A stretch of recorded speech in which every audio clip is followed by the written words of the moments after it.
Minnesota Youth Soccer Association comes with a progressive return to play plan. And Florida Tech eliminates football. Kean University out of New Jersey is going through some major deficit cuts. University of Idaho seeking furloughs. University of Vermont, potential cuts as well.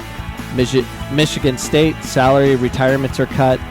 All of this on episode 504. And it's just a devastating episode of we're going to get hit hard. The economy is going to hit, and I don't think a lot of people understand how bad this is going to be, especially for the colleges and universities throughout the United States. Our fiscal year is July 1. It's coming up quick, and it's going to be a big deal. So we'll cover all those potential cuts coming and all the warnings coming up. They're coming, and then they're going to follow through based on however they're going to do things, which we'll talk a little bit later. But first off, we have the Minnesota Youth Soccer Association. Like the picture behind me, kids playing with a mask on and stuff. That's, the Minneapolis Star Tribune put that up. I'm like, what the heck is this? That's why I clicked on it. And of course, it has nothing to do with it. I guess it's people playing soccer in Argentina or somewhere. But anyways, there's a 5-phase plan. And the reason I want to talk about this a little bit, because everyone's going to come with the phases of how to introduce their sport or their activity or whatever they want to do. Kind of UFC is kind of leading the charge, being the first real sports organization, major sports organization coming up with testing system and everything.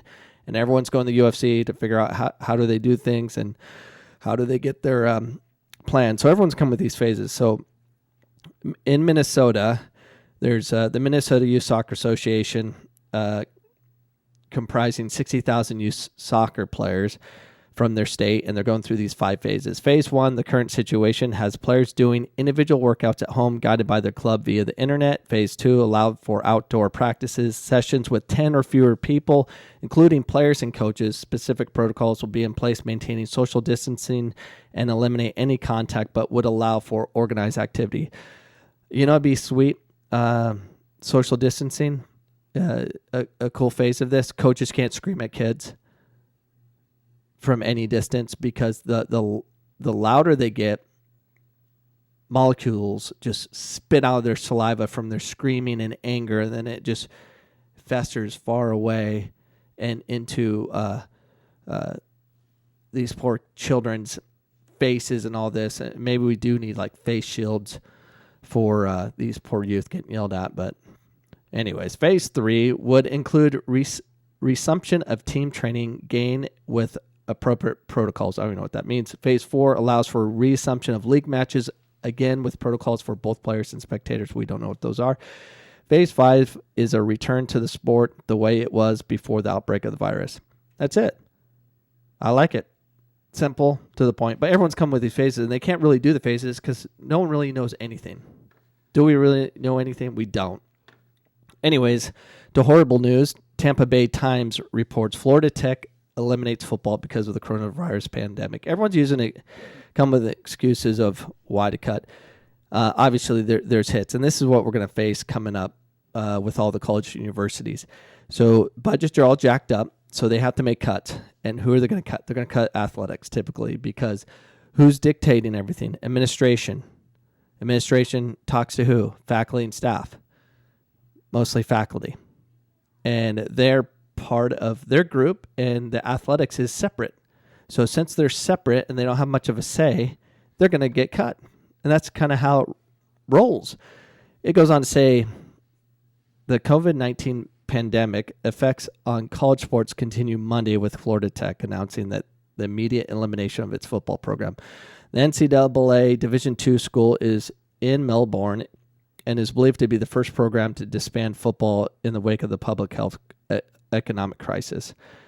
So sad. And it's going to keep going because July 1 is right around the corner, and they're talking about what to do and how to follow through on these things. And it's going to be devastating. So next up is Kean University from New Jersey faces major cuts from these humongous COVID-19 deficit. The Kean University could reduce staff, eliminate academic programs, and furlough workers to offset the humongous financial blow from the COVID-19 pandemic. President Dawood Ferrari said Monday. Ferrari told the University Board of Trustees he's estimating a $20 million setback for the current school year. Following the switch to remote learning, a freeze of some state funding, and the cancellation of university events, the deficit for the next fiscal year, which begins July 1, could grow as high as $15 million. So they're going to have to make tough decisions, and it's a big deal. University of Idaho seeks furloughs. The proposal furlough plan would cut about $3.3 million in spending. The University of Idaho President Green said in a memo to the staff faculty on Monday, "It's a problem. Everyone's trying to figure out what to do." University of Vermont president warns of potential cuts to come due to the coronavirus. They're bracing for financial fallout from this COVID-19 problem. It is a problem. And then Michigan State, salary retirement cuts on the table due to the COVID-19. Well, Michigan State executives are taking a pay reduction, including the president, Samuel Stanley Jr. The university is seeking deeper cuts, given a projected 11% drop in revenue. The latest update includes a proposal to cut retirement plan contributions and discussions of scaled-back campus-wide salary reduction.